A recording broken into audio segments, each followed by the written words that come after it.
Bonsoir à tous, ici Caillou, respect, robustesse, moralité, salutate. Le retour du rocher, le retour du caillou. Enfin bref, en tout cas, des raisons par rapport à ça. Moi, je me ressource, je fais d'autres trucs à côté, je me suis remis à la musique, les openings, tout ça, ça m'a coûté très cher l'année dernière, donc j'ai du mal à m'en remettre financièrement. Ça attendra. Je ferai des petites ouvertures, des fois des petits decks profils, mais pour l'instant, ça va être un peu au ralenti. Merci de continuer à suivre la chaîne.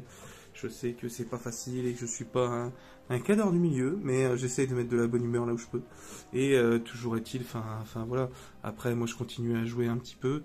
Voilà, il y a des fois où j'ai un peu perdu la hype, où ça m'a un peu saoulé des soirées compliquées, mais, euh, mais, euh, mais le principe c'est de partager avec ses potes et continuer à jouer. Il y a toujours de bonnes choses en vrai, même si ça évolue, même si c'est plus moderne, même si le jeu est. Des fois on s'approche de petits coups de entre potes, hein, mais bon, ça c'est la vie, ça fait partie du truc. Des petites entrades, des petites pièges, et puis il y a des decks qui sont faits pour du deck control. Toujours est-il que je vais sortir de cette sphère carte. Là, c'est vraiment une vidéo, alors qui sera, je sais pas si je reproduirai ça sur la chaîne, je ne pense pas. Là, c'est vraiment un trip avec mon poteau, un gros délire que j'ai, c'est les bandes dessinées. C'est vrai que les comics, les mangas, bah, ça fait plus bientôt 15 ans que moi j'en lis et que voilà, j'ai grandi. Voilà, c'est mon délire à moi, mais toujours est-il que c'est vrai que bah, Morbus sortant, tout le monde le taille. Et moi, c'est vrai que dans ma tête, déjà, je mélangeais Morbus et Morlun. Donc déjà, je risque de me faire fustiger par la communauté expert comics, hein, mais toujours est-il que moi je suis pas un expert, mais je suis déjà un bon connaisseur avec toutes ces années. Il y a des événements que j'ai loupés chez Marvel, chez DC, je suis pas un grand spécialiste, il y a des choses que je sais parce que j'en lis quand même. E-comics, bon bah e-comics, je connais bien, il y a des choses que je connais moi aussi, mais Marvel, c'est vrai que je maîtrise pas trop mal. Et c'est vrai que dans le délire, Morbus, moi, il m'intéresse, je vais aller voir ça. Je vous fais une réaction à chaud. Il paraît que c'est une hérésie, une ignominie. Voilà, c'est tout un délire, en tout cas. Voilà, ça, c'est le petit concept, là, la petite vidéo de la chaîne. Ça fait plaisir, et donc, du coup, bah, me revoilà. Me revoilà. Je vous remercie encore de suivre la chaîne, et puis, pour ce qui est des cartes, tapez de la carte à Mutualiste. Et à tantôt. Je vous laisse avec la suite du contenu.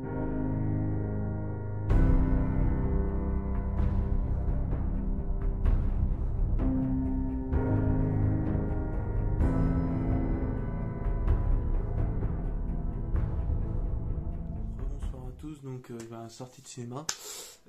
Du coup, alors beaucoup de choses à dire sur le film Morbius. Bon, bah, moi déjà, je faisais déjà un amalgame entre Morbius et Morlung. Enfin, ce qui est pas bien grave. Après, j'adore Spider-Man. D'ailleurs, je suis en train de regarder pour le passage décidé par Todd McFarlane, que j'aime beaucoup d'ailleurs sur Spawn. Voilà. Bref, petite anecdote. Et toujours est-il que, bah, du coup, Morbius, moi je connais assez mal le personnage. Quelques références des fois dans les bandes dessinées, je sais même plus exactement où. Et un personnage qui apparaît assez rarement en fait.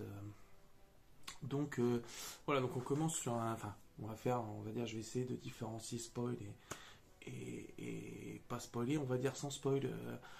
Morbus, l'histoire donc de Michael, je sais plus comment il s'appelle, enfin bref, le protagoniste, Michael, qui justement est au départ atteint d'une maladie du sang rare.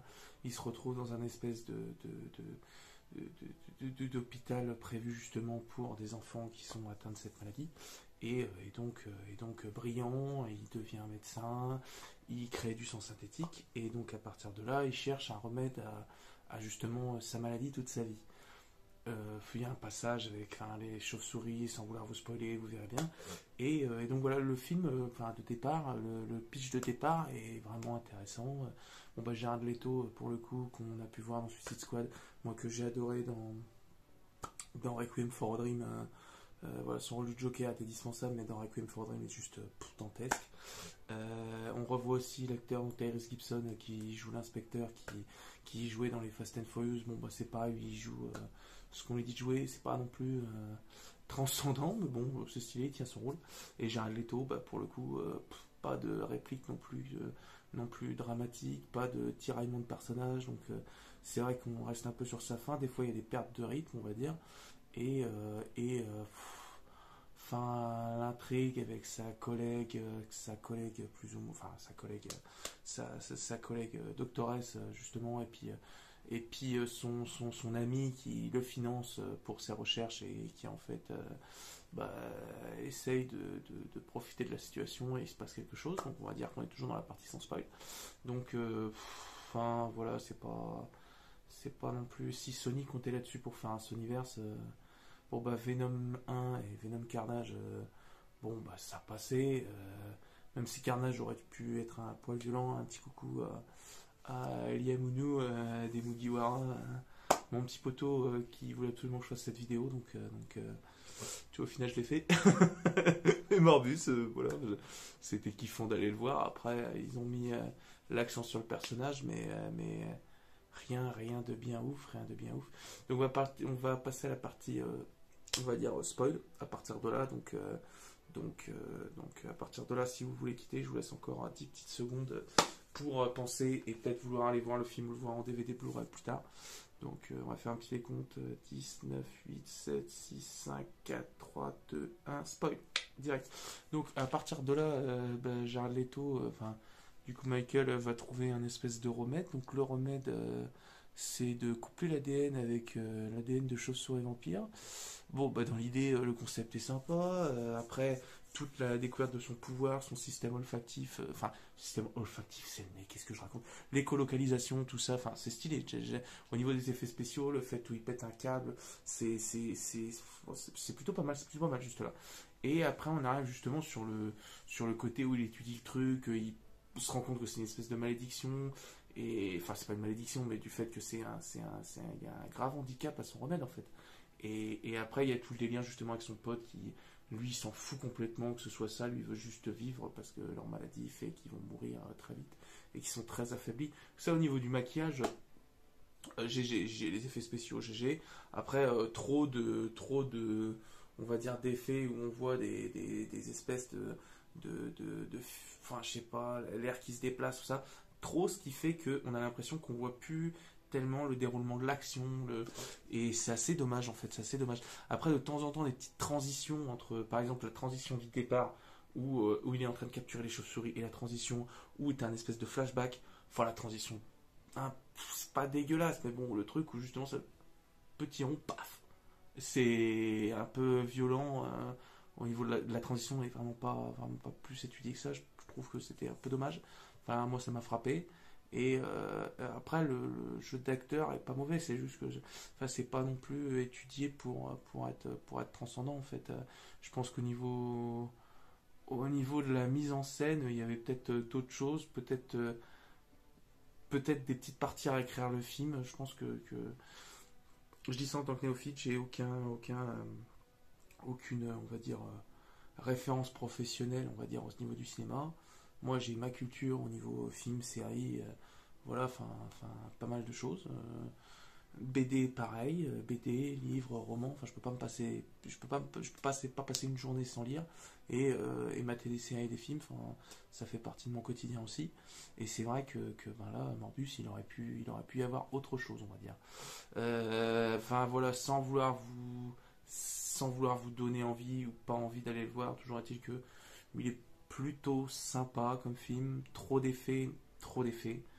Qu'est-ce qu'on pourrait dire dans le sens où l'intrigue avec la doctoresse c'est sympa, mais quand tu rajoutes l'intrigue avec son poteau qui en profite et au final là, ça devient un méli-mélo de découverte de pouvoir avec en même temps la doctoresse devient plus ou moins amoureuse, l'autre qui fait, enfin en fait c'est ce bloc là qui fait que l'intrigue intéressante du personnage et tout ce qui se passait au départ et machin et tout fait que ça explose et là on part sur un méli-mélo qui est plus tellement intéressant. C'est ça qui est vraiment dommage en fait, c'est ça qui est vraiment dommage. Après l'inspecteur, l'acteur Tyrese Gibson, il est là. Il est là, il constate. C'est tout ce qu'il peut faire en vrai. Après, on va parler des scènes post-génériques. J'ai pas vu comme quoi j'ai les résumés de ce qu'il disait, donc je savais qu'il y en avait deux. Je les ai observés. J'ai vu vite fait à la sauvette des commentaires où ils disaient que c'était incompréhensible. Bah en vrai rien d'incompréhensible. C'est comme si, je sais pas, sans parler de cet univers, juste du MCU par exemple, le Marvel Universe, s'il y a des trucs, des petites références des fois que effectivement, il faut avoir lu un peu de bande dessinée de comics à côté pour pouvoir justement avoir les refs et puis les petits traits d'esprit, les petites déjà de temps en temps c'est vrai qu'il y en a, donc déjà il y a seulement un peu de documentation à la limite, on peut s'en passer, mais comment mater 25, enfin on va dire comment mater le 25e film sans avoir vu les autres alors qu'ils sont tous reliés, et effectivement il y a plein de trucs qui t'échappent. Enfin, va pas voir la deuxième partie d'Infinity War sans avoir vu au moins la première et au moins quelques films avant, parce que sinon dis au revoir à ta logique, quoi. Et va expliquer ça à un enfant qui, lui, a besoin de compréhension, te pose des questions, et toi, t'es déjà aux fraises, et lui est aux fraises. Alors, deux aux fraises qui ont absolument aucune réponse, c'est ça qui est un peu dommage. Un peu dommage. Donc, le Sonyverse, là, c'est exactement le même délire. Effectivement, là, le Sonyverse, on a besoin d'avoir vu aussi Spider-Man No Way Home. Ouais, c'est ça, No Way Home, là, le dernier. Et qui, justement, fait que, voilà, il y a un truc qui se passe avec Doctor Strange qui fait qu'il arrange la réalité à sa sauce. Et donc à partir de là, du coup, les scènes post-génériques, bon, c'est un peu tiré par les cheveux le fait que bon, Doctor Strange se soit planté et que l'Adrian Toomes, ce vautour du MCU, au final se retrouve dans le Sonyverse. Pourquoi on sait pas comment, mais à la limite, en même temps, monde parallèle, voyage dans le temps. Voilà, dans les comics, il n'y a rien de très particulier. Après, il faut accepter en tous les cas que toutes les origines, comment dire, les origines des personnages, ce qui se passe dans leur vie, les intrigues, les personnages, que tout ça, ça change plus ou moins parce qu'on est sur des médias différents, que ce soit que ce soit en livre, que ce soit en bande dessinée, enfin que ce soit en livre ou en film ou en série. Dans tous les cas, les réalisateurs se permettent de faire d'autres choses. Mais dans les bandes dessinées, on voit déjà ça à travers plusieurs scénaristes et dessinateurs différents qui font qu'à un moment, ils rebootent le personnage. Donc à la limite, au début c'est un peu choquant. Et à force, au fil des années, on s'y fait. Donc faut juste s'y faire. Venom Carnage, on est un peu sur ça, sur une espèce de carnage un peu édulcoré. On fait avec, c'est sympa de voir un carnage mis à l'écran. Et puis voilà, il y a des choses bonnes et il y a des choses moins bonnes. Là, dans le délire des scènes post-génériques, le Adrian Toomes qui est du MCU qui se retrouve dans ce Sonyverse, bon, à la limite. Et alors la deuxième, c'est juste Adrian Toomes qui rencontre Morbius. Voilà, bonjour, écoute, ce serait bien qu'on se rejoigne, on a un certain niveau de compréhension. Voilà, rien de ouf. Après, le film, si on pouvait résumer, on pourrait dire rien de ouf, à la limite.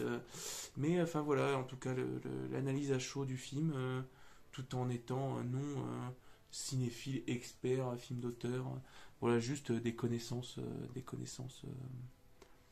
intéressantes au niveau du cinéma, film, série et au niveau comics. Après, en parler me dérange absolument pas. Si jamais vous voulez me poser des questions ou même papoter ou même qu'on en vienne à parler sur un forum, aucun souci.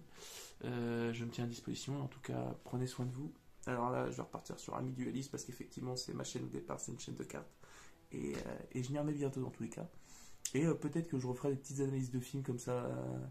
Si on me tente, je ne sais pas. Enfin, parlez-moi-en dans les commentaires si ça vous dit et je verrai ce que je peux faire. En tout cas, peut-être, ça fait un moment que je pense à justement faire un concept au niveau des bouquins, faire des présentations justement d'œuvres littéraires, que ce soit les nouvelles sorties ou d'œuvres cultes. Donc voilà, en tout cas, je vous dis à bientôt et prenez soin de vous.